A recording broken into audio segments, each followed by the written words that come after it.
Purchase हो जाएगा।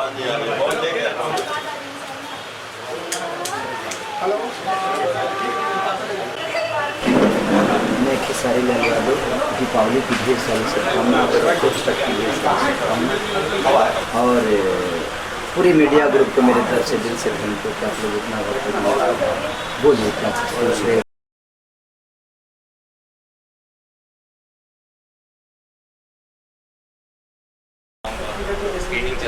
भाई हम लोग जो सेहरा बांध के आ गए हैं, ये सेहरा ही हमारे तमाम जनता जनार्दन के लिए दीपावली का गिफ्ट है, समझिए। हम लोग की तरफ से एक पैकेज है। आप सबको दीपावली की बहुत बहुत मुबारकबाद। सेहरा बांध के आऊँगा के साथ। ये एक्चुअली हम सबके लिए दिवाली का तोहफा है, हमारे सब फैंस की तरफ से, हमारे ऑडियंस की तरफ से और मेरे दोस्तों की तरफ से। तो थैंक यू सो मच इतना प्यार देने के लिए। और आज मतलब कि बहुत एक्साइटेड हूँ मैं, क्योंकि जो माहौल हमने थिएटर में देखा लाइक बहुत अच्छा फील कर रही हूँ। और थैंक यू सो मच और love you love you love you love you. मतलब आपके लिए जितना भी प्यार हम आई लव यू बोले कम ही है। और हम